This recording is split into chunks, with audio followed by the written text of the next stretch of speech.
I walk along the streets of the Presidio over to the main post parade ground and build up in my mind around the flagpole a 10-foot high adobe wall and realize the first Europeans came and built the first European structure here. It might as well have been yesterday. They're still kind of here, really. History is huge, but it's also right here, right now, if you think about it. The archaeology of the Presidio is more of a small-scale look at people's lives. We don't have a book that's already written that we're just adding footnotes to.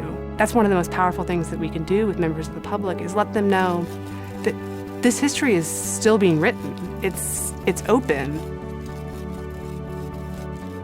Place is powerful to me. There's something about being physically on a site and then beginning to actually look through the eyes, contemporary eyes, but then to imagine how people would have looked at that, through the past, and begin to sort of imagine their perspectives differently. What were some of the events that caused these dramatic shifts? What's remained the same? What has continuity? I mean, there's great questions that can be asked simply by being in a place, in a physical place.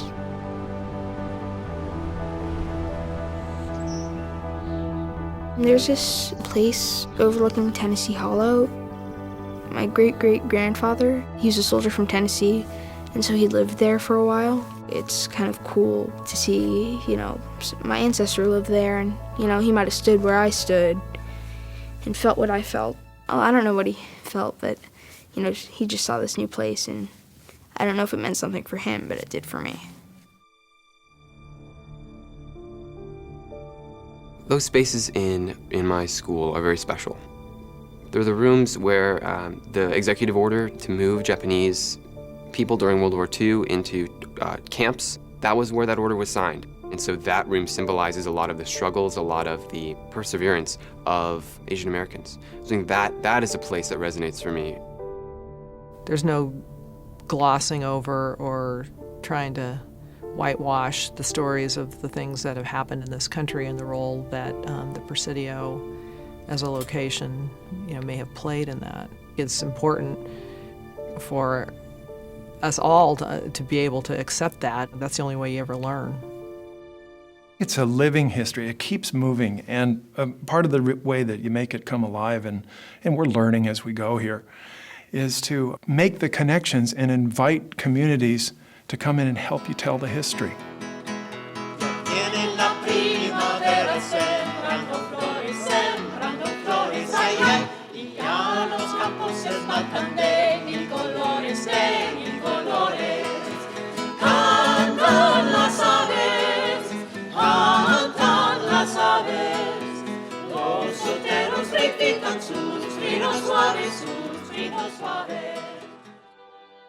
In order to secure the release of our brothers, we may have to suffer, for we cannot claim that we are immaculate.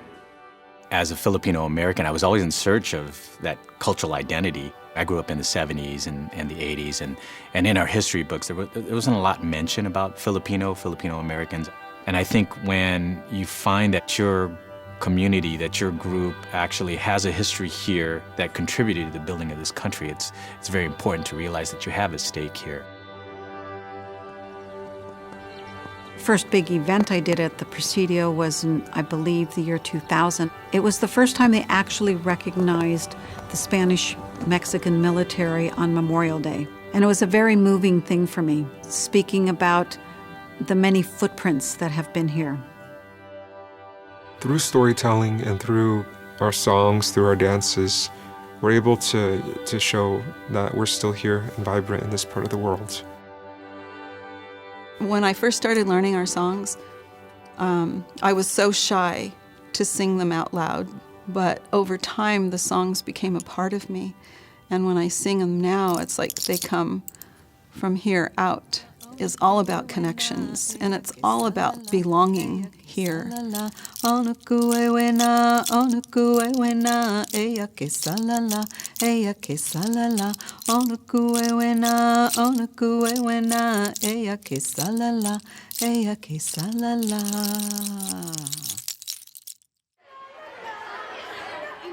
Juana Briones is one of the people from the past that I like to tell the story of. I dress up as her sometimes at special events. She was a medicine woman. She was a businesswoman.